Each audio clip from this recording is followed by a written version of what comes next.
शुद्धता, विश्वास आणि उत्कृष्ट कारागिरीसाठी गेल्या अनेक वर्षांपासून प्रसिद्ध असलेली चंदू काका सराफ ही नामांकित सुवर्णपेढी आता पनवेल शहरात आपल्या ग्राहकांच्या सेवेत रुजू झाली आहे। माजी खासदार लोकनेते रामशेठ ठाकूर यांच्या हस्ते आणि लोकप्रिय अभिनेत्री सायली संजीव यांच्या प्रमुख उपस्थितीत याचे भव्य दालनाचे उद्घाटन झाले। सोन्या चांदीच्या दागिन्यांसाठी ओळखल्या जाणाऱ्या चंदू काका सराफने 1827 पासून ग्राहकांचा विश्वास संपादित केला आहे।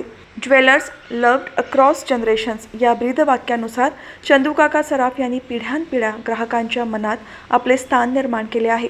याच्या उद्घाटनावेळी काँग्रेसचे रायगड जिल्हाध्यक्ष महेंद्र खरत, माजी महापौर डॉक्टर कविता चौतमल, माजी उपमहापौर चारुशीला खरत, माजी नगरसेविका राजश्री वावेकर, प्रीती जॉर्ज, नीता माळी, सारिका भगत, संजय जैन, विलास कोठारी तसेच चंदू काका सराफचे किशोर कुमार, जीन दत्त शहा, नेहा शहा, सम्यक शहा यांच्यासह अनेक मान्यवर उपस्थित होते।